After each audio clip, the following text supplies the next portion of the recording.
2025 रे आमे कौन करथिले आमे तार रिजल्ट कौन पाइले ता जस्ट गोटे लुक नहीं किसी पॉइंट लेखि से भितर बाहर आसीबे आ से भितर कौन सी दुख प्रकाश करिवार नाही जदि किसी अचीव करिसन ता पई निजको शाबाशी देबे कांदर हाथ देबे 2026 रे कौन एभଳି करिवे जेंति कि आउ गोटे पदक्षेप आपण माने आगे को बढ़ पारि ऊपर स्टेप धीरे धीरे हमको प्रति वर्ष होई आगे को बढ़िया पड़े 2026 रे कौन आपण माने करिवे मनर अवस्था को केभଳି चेंज करिवे।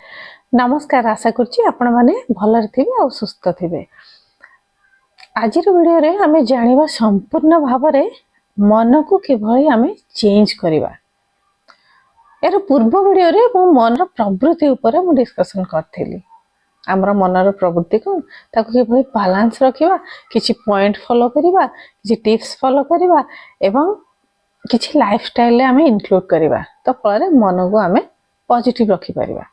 आजिर वीडियो रे आलोचना करिबा हमें मनर प्रवृत्ति टेंडेंसी को जानी ताको किभଳି सरल भाव रे ताको हमें कोन करिबा डाइवर्ट करिया मन को।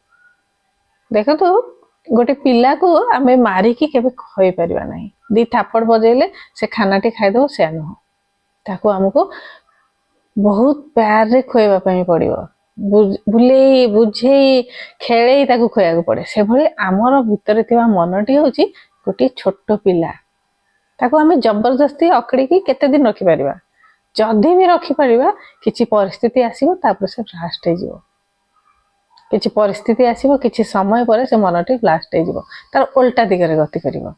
तेणु छोट पिला भली मन को मध्य संतुलित करिया पई विभिन्न तरीका अपनेबा पई पड़े भली हमें विपरीत परिस्थिति रे मध्य मन को किभଳି हैंडल करिबा। प्रथम हैला नकारात्मक विचार को मूलोत्पाटन किभଳି करिबा मूलरो ताको उपड़े की फिंग देबा नकारात्मक विचार। द्वितीय रे मनर अवस्था को बैलेंस करिबा हमर विश्राम को हमें किभଳି प्राथमिकता देबा है ना जेति की काम करिबा हम पे जरूरी सेति की विश्राम नबा जरूरी। विश्राम मध्य केमिति गोटे गभीर एवं शांत भाव रे विश्राम और दुईटी अवस्था अछि गोटे होची बहुत कठोर अवस्था आ गोटे होची बहुत सरल अवस्था। आमे जति बहुत कठोर बनि जाउछन्ती ताहा मध्य हम पई भलो नहो विभिन्न प्रकार क्षति हमको आनी दिए मन जते कठोर हो जाए से बळे मन जदि अति सरल अवस्था रे पळे आछि से मध्य हम पई भलो न भावुक इमोशन है कि हमें कौन सी डिसीजन नहीं करंती नहीं। तेणु कठोर अवस्था एवं सरल अवस्था को बैलेंस करबा उचित ताहा किभଳି करबा आजिर संपूर्ण वीडियो रे ए पॉइंट गुडा ऊपर हमें डिस्कस करबा। चैनल नुआ अछंती सब्सक्राइब कर देबे एवं वीडियो टी को अधिक रो अधिक शेयर करिवे आपण माने भी सब तक पॉइंट बुझिबे फॉलो करिवे एवं अन्य माने मध्य ए सब लाभ पाई परिवे सेति आपण माने वीडियो को शेयर करिवे। सुषमापन Art of Living teacher yoga teacher meditation teacher Sudarshan Kriya teacher and spiritual teacher तो मो सहित जदि ध्यान आमती योगा करने चाहते मेडिटेशन एवं सुदर्शन क्रिया शिखा चाहते तो कमेंट बॉक्स में निहाती भाव कमेंट करूँ। 8 ରୁ 11 4 दिन कोर्स एवं आरंभ होची आपण माने जॉइन करि परिबे। लाइव वीडियो रे मु ऑलरेडी बतैछि किभଳି जॉइन करिवे ए वीडियो रे मध्य थरे मु बतै दोछि आपण माने व्हाट्सएप नंबर रे मो सहित संपर्क करिवे। लाइव वीडियो रे मु नंबर टे देछि डिस्क्रिप्शन बॉक्स रे मध्य देबी ईमेल पठेइबे सेठी तापरे मु आपण मन को लिंक पठेइबे से लिंक थ्रू रे आपण माने रजिस्ट्रेशन कर साला परे कोर्स करि परिवे तापरे आपण माने जूम ऐप को डाउनलोड करे मो सहित कर परिवे 4 दिन रो कोर्स जोटा कि इवनिंग समय रे हबो 1.5 ରୁ 2 घंटा लागिबो। तेबे वीडियो रे हम आगो को बढ़िबा।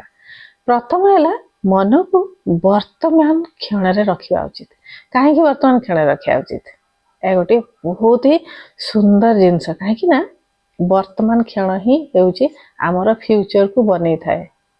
पास्ट रे अतीत रे जोटा बीती गलानी से कोनसी परवा नै हम लाइफ रे से आउ किछि इंपैक्ट करि परिबनी काहे ना जदी हम निजे सतर्क हबा पास्ट करथिबा किछि भूल हमें शिखिकी आगो को बढ़ी जावा एवं वर्तमान क्षण रे रहबा वर्तमान जो काम हाथ को नेउची जो समय हम अतिबाहित करूचे ताकू भल भाव रे 100% देई करी आमे केमते निजर भविष्य को निर्माण करिबा। तेणु एही वर्तमान क्षण अटल अछि यह ही एही समय रे ही हम जीवन को बंचुचे ଆଗରେ କ'ଣ ହବ ଆମେ କେବେ ଜାଣିନାହାନ୍ତି, ପଛରେ କ'ଣ ହେଇଯାଇଛି ତା ସହିତ ଆଉ କୌଣସି ଆମର ସମ୍ପର୍କ ନାହିଁ। ସେ ଘଟି ଯାଇଛି, ଆମେ ତାକୁ ଫେରେଇ ପାରିବାନି କିମ୍ବା ମାଇନସ୍ କରିପାରିବାନି। ତ ବର୍ତ୍ତମାନ କ୍ଷଣରେ ରହିବା ପାଇଁ ଆମକୁ ଧ୍ୟାନ କରିବା ପାଇଁ ପଡ଼ିବ। ମନକୁ ଚଞ୍ଚଳତାରୁ ଶାନ୍ତ ସ୍ୱଭାବକୁ ଆଣିବାକୁ ପଡ଼ିବ। ଲାଇଫଷ୍ଟାଇଲକୁ ପରିବର୍ତ୍ତନ କରିବାକୁ ପଡ଼ିବ। ଲାଇଫଷ୍ଟାଇଲ ପରିବର୍ତ୍ତନ ମାନେ କ'ଣ? କିଛି ଗୋଟେ ବଡ଼ କଥା ନୁହଁ, କିଛି କିଛି ଭଲ ଜିନିଷ ତା ଭିତରେ ଯୋଡ଼ି ଚାଲିବେ। ମନର ସ୍ୱଭାବ ହେଲା ନକାରାତ୍ମକତାକୁ ଆଡପ୍ଟ କରିନେବା, କୋଉଠି କ'ଣ ଗଲତି ଅଛି ଖୋଜିବା, ଜଜମେଣ୍ଟାଲ ହେବା, ଏହା ହେଉଛି ମନର ସ୍ୱଭାବ। ନିଜର 1000 ଭଲ ଗୁଣ ଥିଲେ ମଧ୍ୟ ଖରାପ ଗୁଣଟିକୁ ଧରି ବସିବା, ଏହା ହେଉଛି ମନର ସ୍ୱଭାବ। କିନ୍ତୁ ଯେତେବେଳେ ଆମେ ତାକୁ ବୁଝେଇ ପାରନ୍ତି, ଯେତେବେଳେ ଆମେ ତାକୁ ମୋଟିଭେଟ ରଖିପାରନ୍ତି, ନା ମୋ ଭିତରେ ମଧ୍ୟ କିଛି ଭଲ ଗୁଣ ଅଛି, ଏହା କଲେ ୟାର ଲାଭଟା କ'ଣ, ଯେତେବେଳେ ଆମେ ବେନିଫିଟ୍ସ ବାରେ ଚିନ୍ତା କରିବା ନା, ସେତେବେଳେ ମନକୁ ବହୁତ ଜଲ୍ଦି ଆମେ ପଜିଟିଭ ଆଡ଼େ ନେଇ ଆସିବା। ଲାଭ ପାଇଁ ସମସ୍ତେ ଲାଲାୟିତ। କୌଣସି ଜିନିଷ କିଣିବା ପୂର୍ବରୁ ଆମେ ଚିନ୍ତା କରୁଛେ ଏହାର କ'ଣ ଲାଭ ଅଛି, ତେଣୁ ମନ ସବୁବେଳେ ବେନିଫିଟ୍ସ ଖୋଜେ। ତେଣୁ ଆପଣମାନଙ୍କୁ କ'ଣ କରିବାକୁ ପଡ଼ିବ, ଭଲ ଜିନିଷର ଲାଭ କ'ଣ, ଉପକାରିତା କ'ଣ, ତା ପ୍ରତି ଧ୍ୟାନ ଦେବାକୁ ପଡ଼ିବ। ତ ମନଟି ସେପଟକୁ ଢଳି ଚାଲିବ, ଆଉ ନେଗେଟିଭ ପଟକୁ ଯିବ ନାହିଁ। ସେଇଆ ଜାଣିବା ଉଚିତ ଯେ ଏ ଜିନିଷଟିକୁ ମୁଁ ବାଦ ଦେଲେ ମୋ ଲାଇଫ କ'ଣ କ'ଣ ମୋ ଲାଇଫରେ ଉନ୍ନତି ହେବ। ବହୁତ ହି ଇମିଡିଏଟଲି ଧ୍ୟାନ ପରେ, ୟୋଗା ପ୍ରାଣାୟାମ ଧ୍ୟାନ ପରେ ସେ ଅଭ୍ୟାସ ଛାଡ଼ିଯିବ, ଭଲ ଅଭ୍ୟାସକୁ ପଳାଇ ଆସିବେ। ଆମେ କ'ଣ କରନ୍ତି ଜୀବନରେ ସାଧାରଣତଃ ଯେତେବେଳେ କୌଣସି ଗୋଟେ ଭଲ କାମଟେ କରିବା ପାଇଁ ଆସେ, ଆମେ ତାକୁ ପୋଷ୍ଟପୋନ କରି ଚାଲନ୍ତି। ଯେମିତି କାହାକୁ କିଛି ଦବାର ଅଛି, ଆଜି ନାହିଁ ପରଦିନ ଦେବି, ଆର ମାସରେ ଦେବି, ଆମେ ଚିନ୍ତା କରନ୍ତି। କିନ୍ତୁ ଗୋଟେ ଖରାପ କାମଟା ହେଲେ, କାହାକୁ ଗାଳି ଦେବାର ଅଛି, ତୁରନ୍ତ ଯାଇ ରେଡି ହେଇଯିବେ। ଗାଳି ନ ଦେବା ପର୍ଯ୍ୟନ୍ତ ନିଦ ଆସିବ ନାହିଁ। ମୁଁ ତାକୁ ଆଗ ସୁଝେଇ ଦିଏ ମୋର, ତାପରେ ଯାଇକି ନିଦ ଆସିବ। ଏସବୁ କଥା ମନରେ ନିହାତି ଆସୁଥିବ ସମସ୍ତଙ୍କର। ତେଣୁ ଆମେ ପଜିଟିଭ ଜିନିଷକୁ ପୋଷ୍ଟପୋନିଂ କେବେ କରିବା ନାହିଁ। ଭଲ ଜିନିଷଟିକୁ ଆଗ କରିବା, ଯୋଉଠି ଖରାପ ଜିନିଷ ତାକୁ ଆମେ ରୋକ କରି କରି ଚାଲିବା, ତ ମନର ପ୍ରବୃତ୍ତି ଚେଞ୍ଜ ହେଇଯିବ। ଯେମିତି ମୁଁ କହିଲି, କଠୋର କମଳ ଲାଇନ ଖିଞ୍ଚିକି ରଖିବେ। ମୁଁ ଏଇ ଲାଇନରୁ ଅଧିକ କଠୋର ହେବି ନାହିଁ, କାହାକୁ ଦଣ୍ଡ ଦେବା, ଶାସ୍ତି ଦେବା, ଗାଳି ଦେବା, ୟା କୌଣସି ବୁରା କହିବା ମାନେ ଏମିତି ନାହିଁ ଯେ ଏତିକି ଲୋ ଲେଭେଲରେ ଯିବେନି କି କାହା ମନରୁ ଯାହା ବି ଆସୁଛି କାହାକୁ କହିଦେବା। ସେଟା ଆମ ନିଜ ଉପରେ ପ୍ରଭାବ ପକାଇଥାଏ। ଯାହାକୁ ଆମେ କହିଲେ, ଶୁଣେଇଲେ, ଯାହା ବାରେ ଆମେ କହିଲେ, ସେ ତ ହୁଏତ ସେ ଜାଣିନଥିବ, ସେ ତା ଜୀବନ ବଞ୍ଚୁଥିବ, କିନ୍ତୁ ପ୍ରଭାବ ପଡ଼ିବ ଆମ ନିଜ ଉପରେ, ଆମ ମାନସିକ ସ୍ଥିତି ଉପରେ। ଯେତେ ନେଗେଟିଭ ଆମେ କହିବା, ସେତିକି ଆମ ମନ ଡାଉନ ହେଇ ହେଇ ଚାଲିବ, ନେଗେଟିଭରେ ପଶି ହେଇଯିବ। ସେ ଗୋଟେ ଦଲଦଲ, ତା ଭିତରେ ପଶିଯିବେ। ପଦ୍ମକୁ ଦେଖିଛନ୍ତି, ସେ ବହୁତ ପଙ୍କ ଭିତରେ ରହି ମଧ୍ୟ ସୁନ୍ଦର ଉପରେ ହେଇକି ଫୁଲଟିଏ ହେଇ ଫୁଟି ଉଠେ, ଯାହାକି ତାକୁ ପଙ୍କ ବିଲକୁଲ ସ୍ପଷ୍ଟ ମଧ୍ୟ କରିପାରେ ନାହିଁ। ଯେତେବେଳେ ଆମେ ପଜିଟିଭ ଜିନିଷକୁ ଧରି ରଖିବା, ନେଗେଟିଭକୁ ବିଲକୁଲ ମନ ଦେବା ନାହିଁ, ଭଲ କାମ କରି ଚାଲିବା, ସେଭଳି ପଙ୍କ ଭିତରୁ ପଦ୍ମ ହୋଇ ଆମେ ଫୁଟି ଉଠିବା ଏବଂ ଜୀବନରେ ପଜିଟିଭିଟି ବଢ଼ି ଚାଲିବ। ଧୀରେ ଧୀରେ ମାଇନସରୁ 0, 0ରୁ ପ୍ଲସ୍ ପଜିଟିଭ ହେଇ ହେଇ ଚାଲିବେ। ଧ୍ୟାନ ଆଉ ଶ୍ୱାସର ଅଭ୍ୟାସ କରିବା। ଧ୍ୟାନ ତ କରିବା, କିନ୍ତୁ ଶ୍ୱାସ ଯୋଉଟା ଆମେ ଭିତରକୁ ନେଉଛେ, ଆମକୁ ଏନର୍ଜିରେ ଭରି ଦେଉଛି ଏବଂ ଯାହା ଆମେ ବାହାରକୁ ଛାଡ଼ୁଛେ, ସେ ଆମକୁ କ'ଣ କରୁଛି, ଡିଟକ୍ସିଫାଇ କରୁଛି। ଯାହା ବି ଷ୍ଟ୍ରେସ୍ ତନାଅ ହେଉଛି, ଶ୍ୱାସ ମାଧ୍ୟମରେ ଆମକୁ ବାହାରକୁ ଯାଉଛି। ଯାହା ଟକ୍ସିନ୍ ଅଛି ଶରୀରରେ, ଶ୍ୱାସ ମାଧ୍ୟମରେ ବାହାରକୁ ହେଉଛି। ଏହା ଗୋଟେ ନ୍ୟାଚୁରାଲ ଜିନିଷ, ପ୍ରାକୃତିକ ଜିନିଷ ଯୋଉଟା ଆମକୁ ପ୍ରଦାନ କରିଛନ୍ତି ଭଗବାନ। ତେଣୁ ଏଇ ଶ୍ୱାସର ଅଭ୍ୟାସ କରିବେ ପ୍ରାଣାୟାମ ମାଧ୍ୟମରେ, ଧ୍ୟାନ ମାଧ୍ୟମରେ। ଫଳରେ ବହୁତ ଜଲ୍ଦି ଆପଣମାନଙ୍କର ମନ ସେ ପରିସ୍ଥିତିକୁ ଆସିଯିବ। ବିଶ୍ରାମର ଇମ୍ପୋର୍ଟାନ୍ସ କ'ଣ ଜାଣିବା। ଆମେ ଭାବିବା ମୋତେ ଭଲ କାମ କରିବାର ଅଛି, ଆଗକୁ ବଢ଼ିବାର ଅଛି, ସଫଳତା ହେବାର ଅଛି, ତ ମୁଁ ପୁରା 24 ଆୱାର୍ସ କାମ କରି ଚାଲିବି। କିନ୍ତୁ ନୁହଁ, ସେ କାମ କେବେ କ୍ୱାଲିଟି କାମ ହେଇପାରିବନି। ବିଶ୍ରାମର ଆବଶ୍ୟକତା ଜାଣିବେ। ଯେତିକି କାମ କରିବେ, ସେତିକି 6ରୁ 7 ଘଣ୍ଟା ଆପଣଙ୍କୁ ସମ୍ପୂର୍ଣ୍ଣ ଫୁଲ ବିଶ୍ରାମ ଯଦି ନେବେ।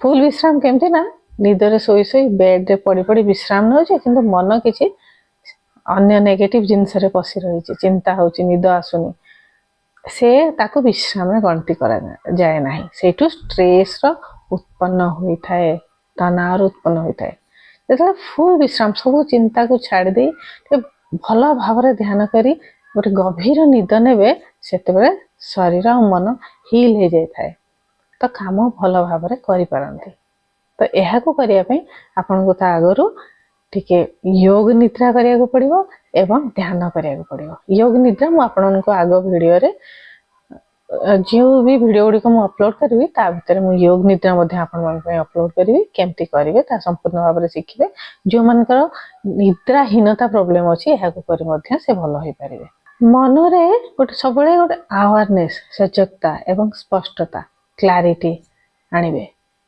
कौन मते कौन करिवार अछि कौन करिवार नै से क्लैरिटी टी आसीबा पय मध्ये ए सब प्रोसीजर आपन को हेल्प करियो मनर टेंडेंसी सब क्लैरिटी न थाए डिसिंग पावर न थाए कौन सी अवस्था रे हमें पहुंचे मु ए रास्ता रे जीवी ना ए रास्ता रे जीवी ना ए रास्ता रे जीवी कंफ्यूज हो जांदी कि ए सब कला पर से कंफ्यूजन दूर हो जिवे क्लैरिटी आसी जीवो मते मो लाइफ रे गोटे वैल्यू निजे निरूपण करि परिबे मते एया करिवार अछि एया करिवार नाही संपूर्ण स्वस्थ जीवन शैली निहाती दरकार प्रत्येक वीडियो रे मु कहूची स्वस्थ जीवन शैली जब तक हमर शरीर मन स्वस्थ हेबनी तब तक हमें केमते जीवन में सफल हेबनी कोन करिवे खाद्य ऊपर ध्यान देबे पानी ऊपर ध्यान देबे किछि ए सब जिंस फॉलो करिवे भक्ति विश्वास सहित रहिबे एवं आध्यात्मिकता रे रहिबे ब्रह्म मुहूर्त रे उठी ए सब अभ्यास रे पकेबे